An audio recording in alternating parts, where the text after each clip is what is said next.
Hello and welcome to this high performance workflow series video from Hudl. My name is Tom Goodall. I am Senior Solutions Consultant, part of the Customer Solutions team. And this session today, we're going to be going through a scouting and recruitment high performance workflow. Of course, in the rest of the series, you'll see the other areas of global football on this screen presented by various members of the team. And some of those we'll reference today as we go throughout this session too. So I'm going to open with a question, and that would be, how would you define a high performance workflow? So at your club, at your organization, what would you define as a high performance workflow? For us at Hudl, there are two main areas. The first one being evidence-based decision-making, insight. So when we're talking about high performance, we need to make sure that we are, of course, making better informed decisions. Well, how can we do that? We can do that using data. We can do that using technology. The second way, and I think this is often quite overlooked in the world of football as well, is actually workflow efficiencies. How efficient are you in your workflows? Are you saving time on the mundane tasks? Or are you actually spending hours and hours, which ultimately over a year, over a season, can become days and weeks of time on these small, boring tasks that we can potentially automate using data and technology? I think in scouting and recruitment, of course, football is always moving. Transfer windows come around so quickly. Both of these areas are key. We want to make sure that we reduce risk, which we'll talk about later with the evidence-based decision making. But we also need to make sure that we're quick to react if a certain player becomes available. We need to make sure that we can accurately and efficiently analyze them and make sure they're the right fit for our club. And that, of course, goes into workflow efficiency. So when we talk about scouting and recruitment, well, of course, why do we do this? Why is it important at football clubs? Again, two reasons here. The first one being is to buy or develop players for team success. So, of course, we want to buy players that are going to strengthen our team. When we do that, we need to make sure that these players we buy, one, are the right fit for our game model and they meet our player profiling model. And two, of course, they're available and they're attainable. So they meet all of the criteria that we have set at our organisation. Also, and lots of clubs do this well, some maybe not so well, is to turn a trading profit on players. So maybe we want to buy players, we want to find them when they're on an upward trajectory, bring them into our club for a season, a couple of seasons before turning a trading profit on them by selling them again on the transfer market. Back to high performance workflows, and just to give a quick overview of the scouting and recruitment workflow, the why we've spoken about, it's team success and player trading. The key personas involved, now this is really interesting, lots of personas involved, of course, with the recruitment process at various stages as well. The sporting director will probably be towards the end of the workflow, making sure the player does fit the model at the club, but also making sure they're attainable. Finances, budgets, all of these things are going to be important for a director. Head of recruitment, of course, it's ultimately their job to find these players. Then there will also be scouts, and scouting, of course, has changed a lot over the last 3 or 4 years, particularly probably since COVID. Scouts now are very much more video based, maybe not so much field scouting, having to go out and travel. Using Y-Scout, you can access video from any game, anywhere, at the click of a button, really. So scouting has changed a lot, and the high performance workflow is there for them as well. Also, recruitment analysts and data specialists, I'm going to sort of combine those two together. Using data now is crucial in recruitment, and I think clubs are starting to realize now that if they're not using an element of data analysis in their scouting and recruitment workflows, they're probably going to start to fall behind a little bit. So it's how can those guys implement data into their workflow? I would think you would probably start with data, and then it will filter down into video. And then perhaps even after that, there still might be an element of in-person watching these players play as well. And of course, agents are going to be involved. Some of these personas that we've already mentioned, probably the directors and the heads of recruitment, will actually have to deal with agents as well. Of course, at the end of a scouting and recruitment process, not only have you got to sort of sell the player to the club, sell the player to the board, but you've also got to sell the club to the player and the agent as well. Why should you come and join us? Really important a really important, part of the workflow is actually that as well. Why should that particular player join our team? And on that note, I think using these high performance workflows, using technology, using data to understand why the player would be a good fit for you. When you then take that back and present that ultimately to the player themselves and to the agent, that probably goes a long way in hopefully making them choose to come to your organization. Finally, on this slide is the Hudl value. While Hudl offers clubs the ability to efficiently scout a huge player base, using both video and data using Y-Scout. And of course, this allows for a reduced risk when looking for new players. So in terms of a high performance process in scouting and recruitment, well, what does it look like? We're actually going to start with this cycle, and we're probably going to go through certainly the top row in this webinar, and then a little bit of the bottom row as well is actually how do you identify these target players. But to start with, in the top left-hand corner, organization objectives, what it takes to win, the team game model, and also the player profile within that team game model, really important in the recruitment process. Now, I'm sure you're aware in this high performance workflow series, we have got an episode, or if you like, or a webinar based just around that. So I definitely recommend going and watching that to get some more detail on actually this very first stage of understanding how you want to play, how you want to develop as a team. And then within that structure, what does each player look like? To give you a brief overview here, this might be a game model, a playing philosophy. It will often get broken down into attacking phases, defensive phases. Of course, within that, there will be transitions, and alongside that, there will be set pieces. So within these different areas, these different aspects of the game, each team will want to have their own principles, and team A might be completely different to team B. And that's absolutely fine. Of course, lots of different styles of playing football. The reason that this is important in scouting and recruitment is that team A and team B need to make sure that they're actually finding the right players for their styles of play.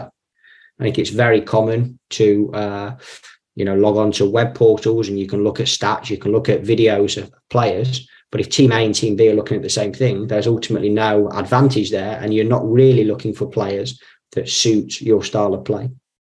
What we can offer at Hudl, and an ideal high performance workflow that we're going to go through today, will allow you to actually find players that are bespoke to your game model and your player profiling model.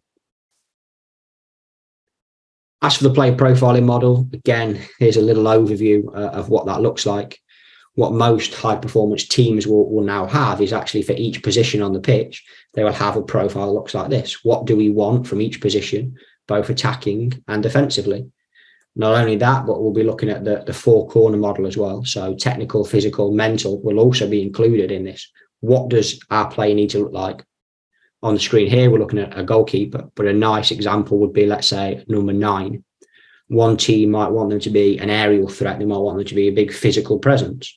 Whereas another team actually might want a smaller player. If you think of maybe the Spain team, when they didn't play without a number 9 a few years back, they might want somebody a bit more technical that could drop in, that could link play. So completely different styles. And it's important that you're looking for players that meet those profiles. We go back to the full process. We're now going to look at squad planning. Squad planning and succession planning is, of course, really important in the recruitment process. And this needs to almost have a view of your squad over over probably 2 or 3 years, 4 or 5 transfer windows, and understanding, well, what do we look like a year from now? How old will all our players be? What will the contract status of these players be? Have we got a succession plan in place? If our top right back goes, do we have somebody to come in and fill his place, or will that need to be a signing? These are all things that we have to understand in the recruitment process. From there, where we understand the squad planning and we understand where there are gaps in the squad, where we need to go and recruit players, we will then probably start with a long list of players. And again, I mentioned this earlier, of course, in Y-Scout, we have the biggest database of football players in the world. So that long list can really be as big as you like. Any competitions that you think you can realistically sign players from, we can pull the data from those leagues and we can start to explore it. We can start to analyze it. From there, we will then try to create a shortlist. And to create the shortlist, we will basically start to apply filters and parameters. So yes, we might have these 1,000 players, but let's start to filter them down. They might need to have a certain contract status for you to be able to go and sign them. Maybe you want a player of a certain age, whether you want a younger player that you can develop, or whether you want a player that's in their peak that can come in and hit the ground running. Even things like height we can include based on the examples I've spoken about. Technical metrics, how many goals are they scoring? What's their save percentage if we're looking for a goalkeeper? We can apply all of these different filters and parameters to drill the long list of players down to a short list. And from there, we will then create a target list of players. And it's this target list of players that we'll probably then take into the next step of our high performance workflow, which will be from taking it from the data into the video. And we'll start to create video playlists, which we can ultimately share with key stakeholders. Those key stakeholders we've spoken about earlier, the head of recruitment, the technical director, and ultimately the board, CEO, potentially the owner as well. So that 4 or 5 step process there, we're actually going to do a live demo of that shortly as well, and show you how the Hudl Pro Suite can actually help from squad planning through to creating a target list of players and a player profile of a player as well. Well, why are we going to use data? Data is going to be used heavily in this high performance workflow and in this webinar. Why? Well, it's to reduce risk. If we can gather as much evidence as possible, it's ultimately going to reduce the risk. I'm sure a lot of people watching this will have been in a scenario where maybe an agent has rang you and offered you a player. He does X, Y, and Z. He's available. He's ready to come. Of course, we need to make sure that this player is actually suitable for us. More often than not, perhaps they're not going to be. By using data, we can quickly check them against our player profiling model, and within our game model, are they going to be the right fit for us? We want to make sure that we can reduce that risk for these players that get thrown at us when we work in recruitment. In terms of data, well, what is it? We've broken it down here into objective and subjective. Objective data is, of course, usually numerical. So this will come from event data, tracking data, physical data. So, of course, at Hudl, we can provide these things with Y-Scout, with the WeMove GPS devices and so on. You can get this objective data and actually start to explore it and actually understand what is a player doing on the pitch, what is a player producing physically, both on the pitch and in training as well. Also biographical data. So these are things like age, nationality. Nationality is actually a really important one for some leagues where, of course, you can only sign players from certain regions, or there are limits on the number of foreign players that you can have in your competition, in your squad. You've also then got subjective data. So this would include scouting observations. And I think it's really important that, yes, we want to lean quite heavily on data, certainly to drill down the big pool of players into a smaller pool of players. It's really important that we always balance that with the subjectivity and the expert knowledge, if you like, from field scouts. So we want to make sure that we can take that subjective information, which might be a write-up. It could be even, like a voice note on your dictaphone on your phone. All of these subjective pieces of data, we need to make sure we combine with the objective data to get the full picture and, again, reduce that risk when looking at signing players. So in terms of a high-performance workflow using the Hudl Pro Suite, let's have a look what that looks like. So here we've got a nice diagram, a nice workflow, and I'll talk you through this step by step. This is from a recruitment analyst perspective. So this is probably, let's say, the most common role that we would see using our tools at Hudl. On the left, we're going to start ultimately with video. We need to bring the video in. We need to understand how the player plays. A couple of ways we can get that. One is from a league exchange. Lots of leagues now have league exchanges where you can get wide angle footage from everybody that plays in your competition. If you can't get that, of course, you can use Y-Scout and get the broadcast footage as well. When we have the video, we then want to combine it with the data. And we can do that now with Insight. Lots of videos out there giving you more detail on how to use Insight, our new tool at Hudl. Really powerful to use that as a data engine to supplement your video analysis. We will go through it in a little bit of detail in this webinar, but like I say, there's lots of assets out there, so please feel free to get in touch with us if you want to see anything with regard to Insight in more detail. From Insight, we can then create a playlist of clips. Again, we'll use Insight as the engine to create these clips really quickly, which we'll then take into Hudl Sportscode. In Hudl Sportscode, we can then trim the videos, we can organize them, we can add notes and so on to build out a playlist of what we want to look for in a particular player. We will then take it into Studio, which is our telestration tool. We will draw on the clips to make sure that when we then pass this over to a head of recruitment or a technical director, they can understand what they're seeing in the clips. Once we've done that, it will get synced back to Hudl Sportscode, and from Sportscode, we will then upload it to Hudl.com. And Hudl.com is a sharing platform where, again, we can then really easily share this video to the key stakeholders. Maybe we want to share it with the coaches, the rest of the scouts, the rest of the recruitment department, again, the technical director. With a few clicks of the button on Hudl.com, we can share that video with these relevant people. So that's sort of the top of the workflow there.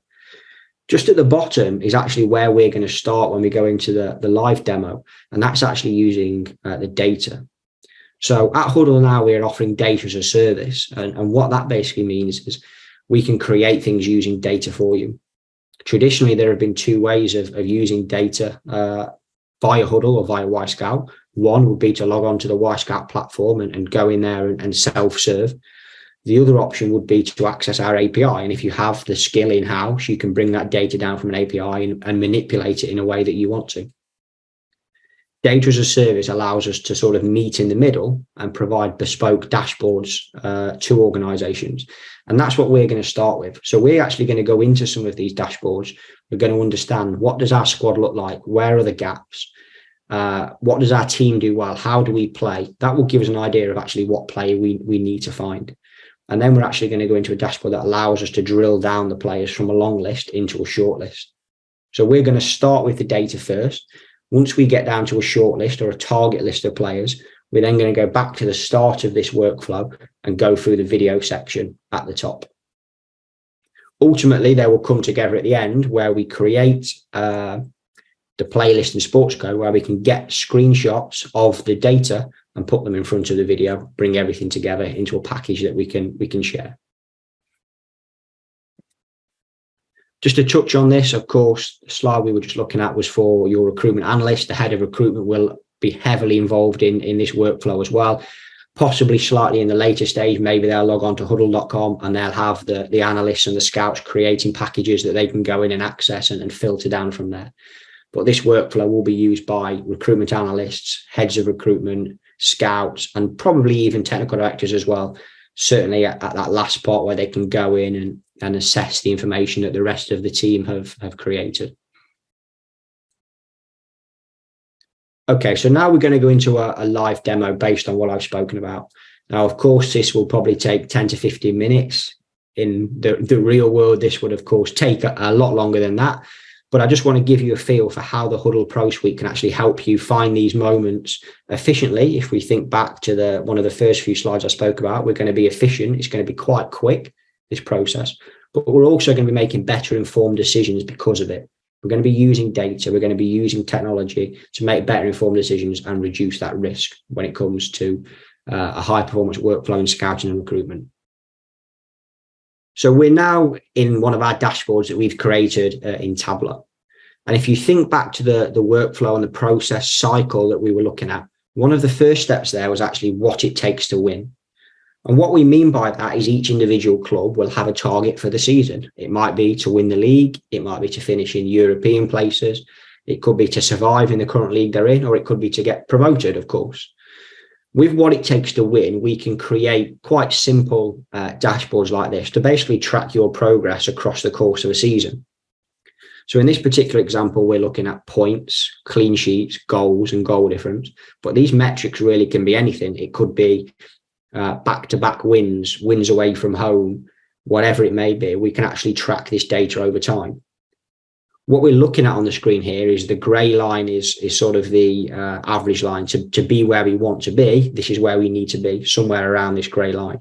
And ultimately, as the season unfolds, your own line, your own snake would start to work its way along each of these charts. As you can see, the date goes from left to right, and you'll basically be able to track where you are amongst these key performance indicators.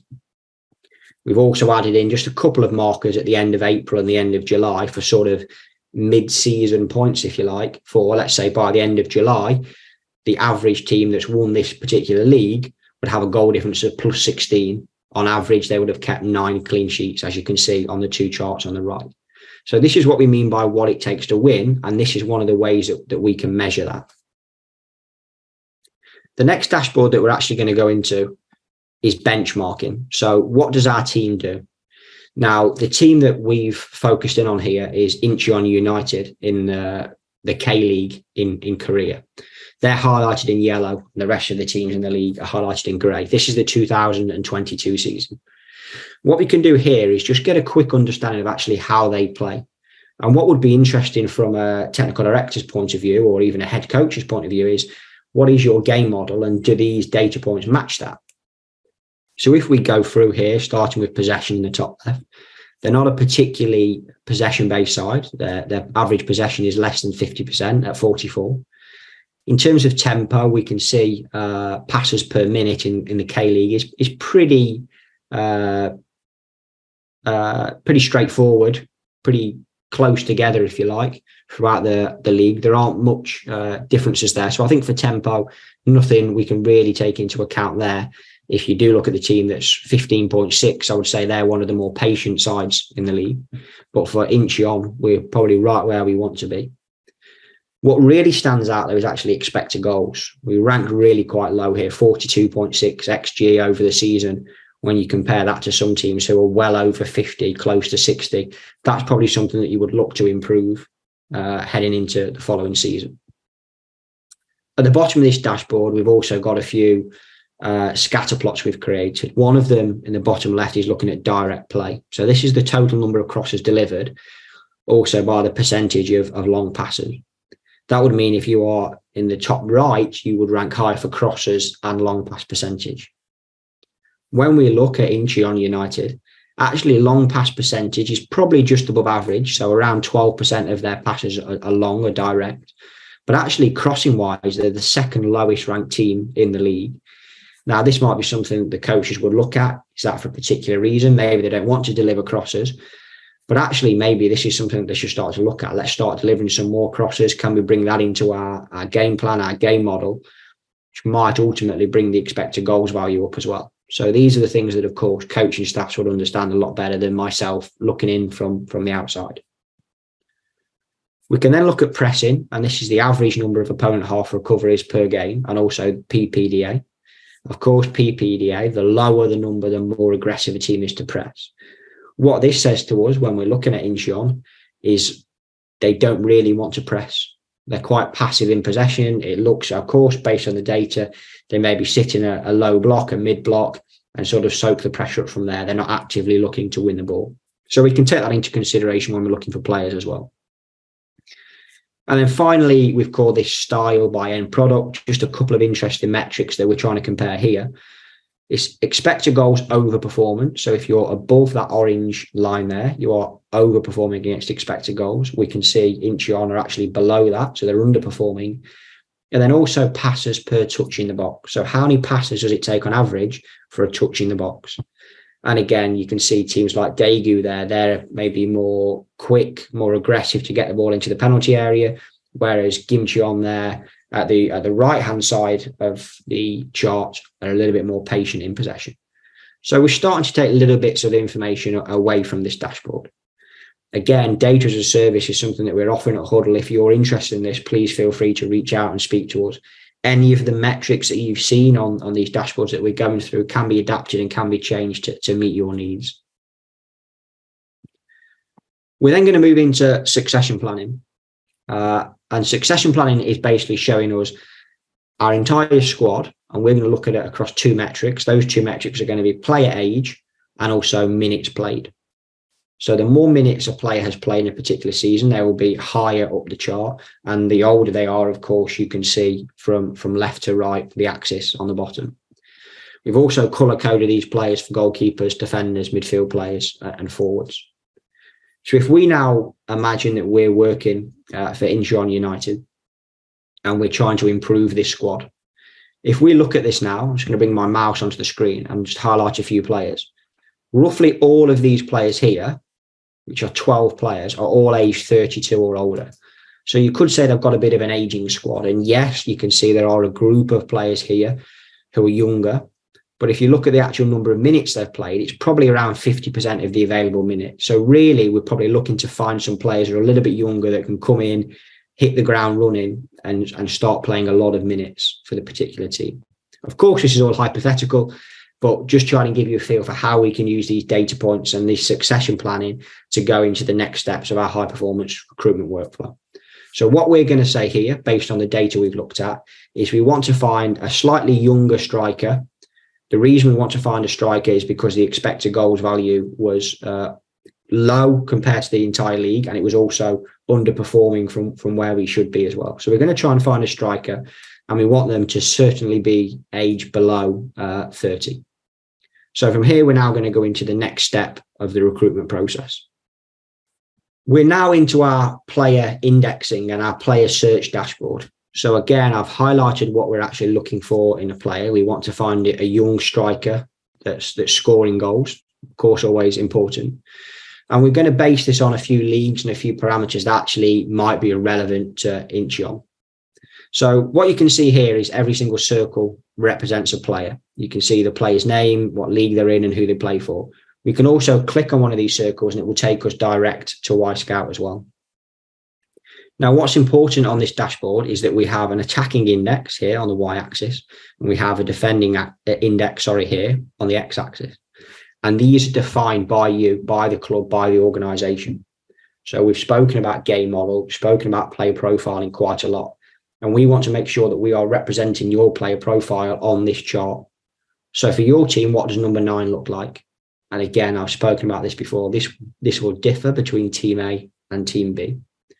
So you choose the metrics, and that will basically mean that this chart will look completely different for every single team.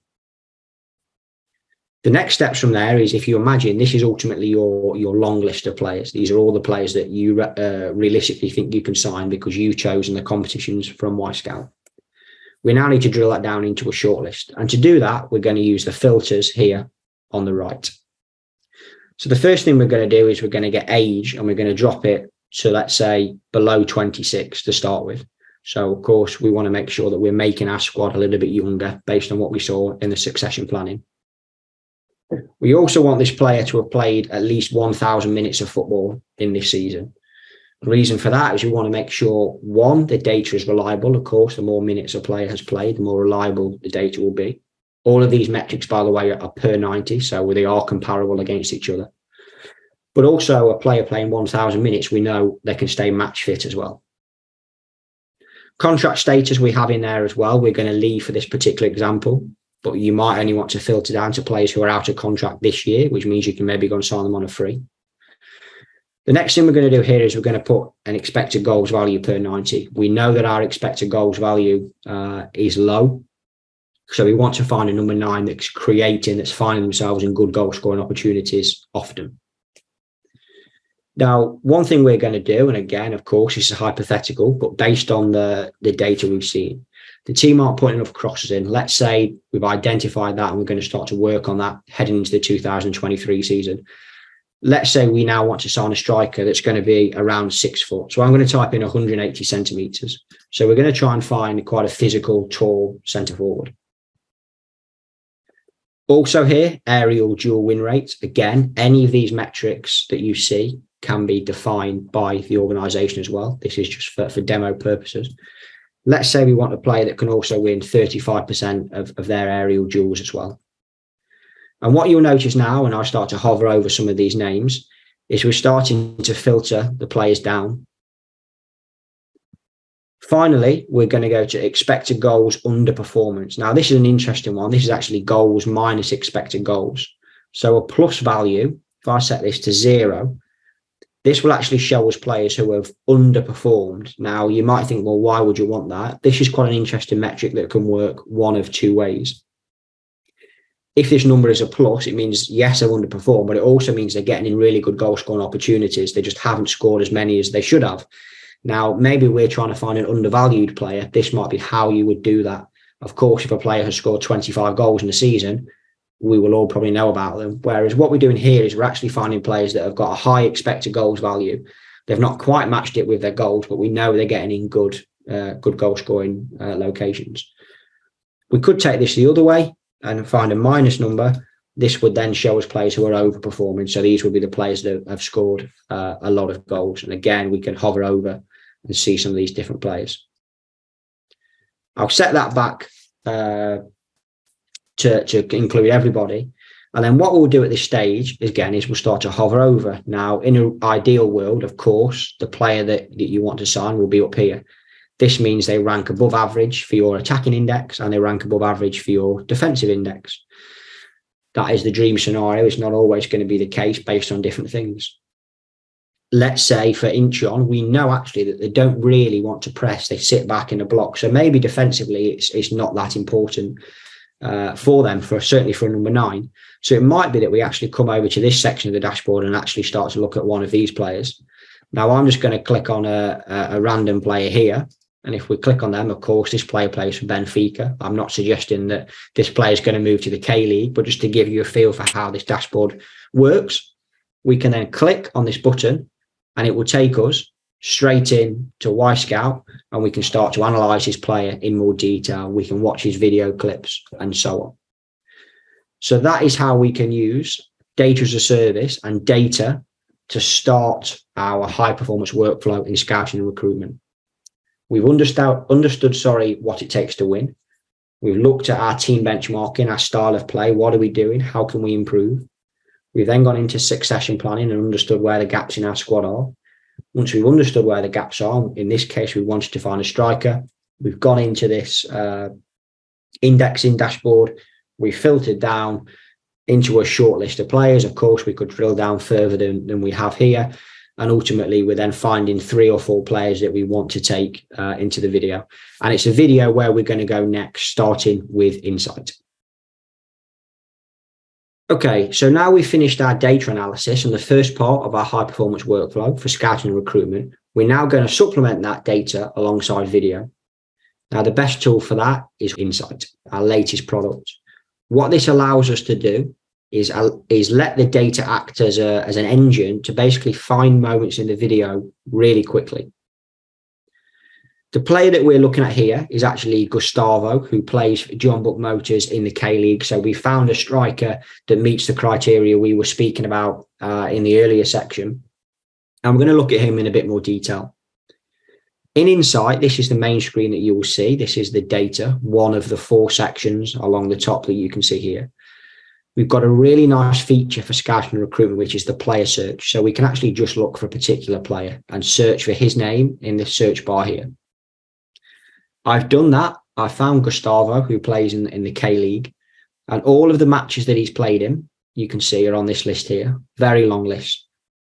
I've just selected these 3 games from the 2022 season. And when you select a game in Insight, it will move to this right-hand section over here.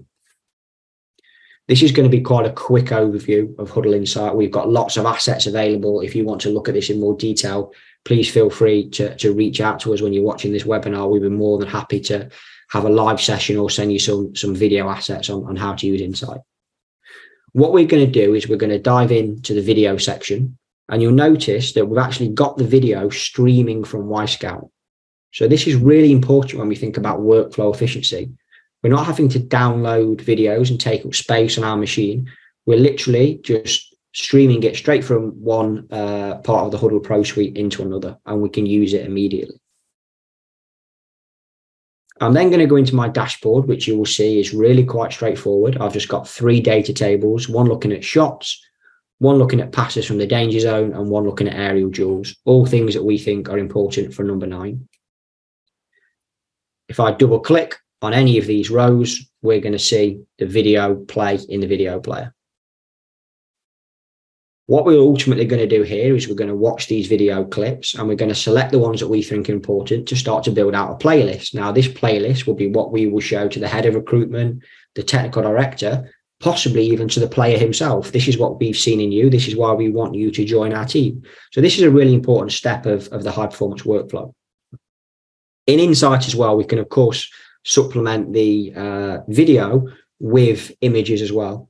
So we've got a simple heat map here, and you'll notice we've got this screenshot icon.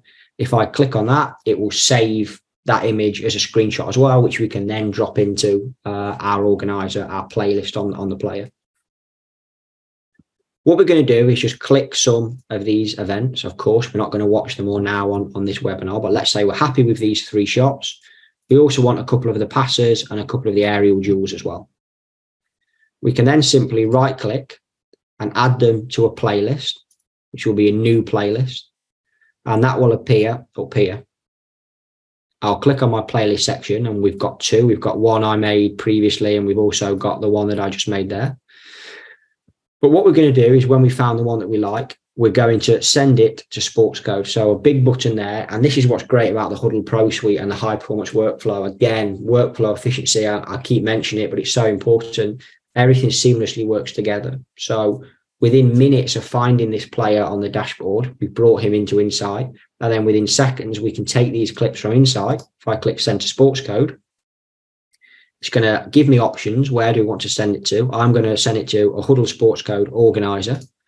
I want it to be a new organizer, which I will call test. And I'm going to click send content. And hopefully we're working off my home internet here, but in 10 or 20 seconds, maybe even less, we're now going to have a Sportscode organizer with this player's clips in. So there we go. That's popped up. And I'm now going to make this just full screen, so it's easier for us to see. So here we now have 2 rows of clips from this particular player. We've got our labels on there as well. So the labels that are included within all the data and insight will also be in our organizer. The next step in the high performance workflow, if you remember that workflow diagram that we looked through, was we've gone from Insight into Sportscode. When we're in Sportscode, to give you an idea of some of the things we can do, we can click on different clips to watch them. If we want to remove or delete them, we can simply press the backspace and delete some of these clips, which we can do. We can even go in here and edit the name of the rows. So let's call this Gustavo. We can call this the second row, even though the clips are the same. Let's call it key clips just for this particular example. And we can start to tidy things up in Sportscode. The next step is then to take this into Studio and to start to telestrate on it and make the clips come to life and make them easier to understand for the key stakeholders that are watching them. To do that, you can see I can click on an entire row. I'm going to click on the key clips row and send it into Studio. So again, it's just one click and Studio has appeared. I'll bring it across from my second screen. And again, you're now starting to see how the Hudl Pro Suite is huge for your workflow efficiency. Again, it's one click, the next product opens, and we can start to draw and telestrate on these clips. What you'll notice is the lines are already synced up on the pitch, so that's automatically happened, again, saving us time. And we can watch this video through. And then when we get to a moment that we think is important, we can pause, we can start to draw images on top of this video. So let's rewind that and go again. I can add a still with a click of a button. That will basically give us a pause. And we can start to highlight the particular player. So let's grab 3D disc marker. We can highlight the player. There he is, demanding the ball. We can even go into that, go to advanced, be able to show a path. We'd be able to track him when he starts moving afterwards if we wanted to do that. Also, what's quite nice when you highlight players in a circle is you can add text. So we can go in here and type in Gustavo, make it a little bit smaller. So what we're basically doing here is for those people watching it, just in case they needed to know who the player was, of course, that they're looking at when they see it for the first time, really quickly, we've highlighted the player, they know who to look at. I'm going to go back to the start of this clip. I'm now going to draw an area on the pitch. And let's say we want the width of the 6-yard box to the edge of the penalty area. Let's keep that in red. And let's say that's the danger zone, right? That's where we want our number 9 to come alive. And then if I go right back to the start of the clip and press play, we've got the still, we've highlighted Gustavo, we've highlighted the danger zone where we want our number 9 to operate.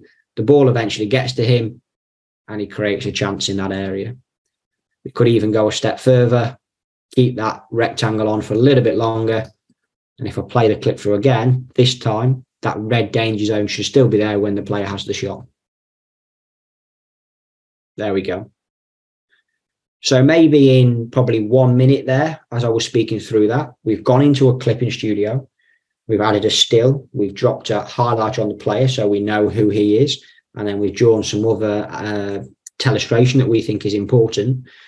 And that's probably taken me a minute as I was talking. If you imagine once you start using this product in your workflow, you'll be able to create, 4, 5, 6 clips probably in 5 minutes. And you're starting to then build out a playlist that's really easy to understand for the key stakeholders at the club. When you're happy with the telestration, you can press sync. You will then get a progress bar and it will send that clip back into the same organizer where we started.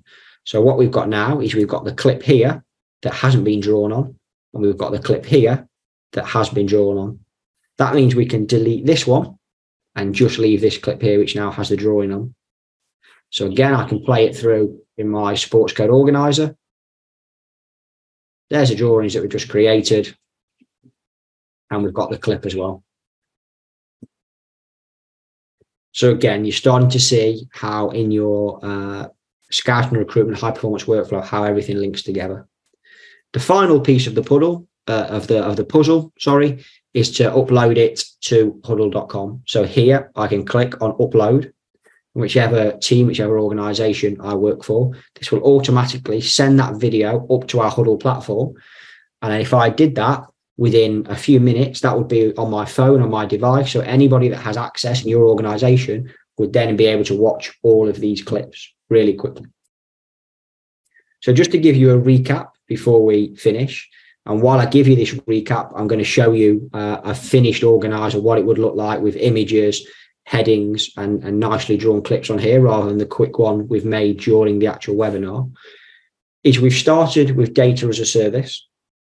We've identified what it takes to win. We know what our goals are for the season. We can track ourselves against those goals.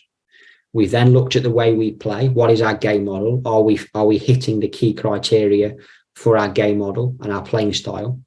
We've then looked at our succession planning. So what players do we have? What players do we need to replace? We can look at things like age, minutes played, contract status, position of players, and understand where the gaps in the squad are. In this particular example, the gap in the squad was we wanted a number 9, age below 30 that could score goals.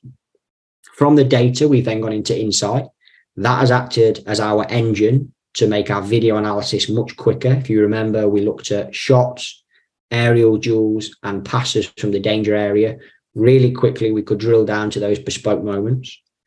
We selected a handful of those clips and we put them into a Sportscode organizer, which we're looking at now.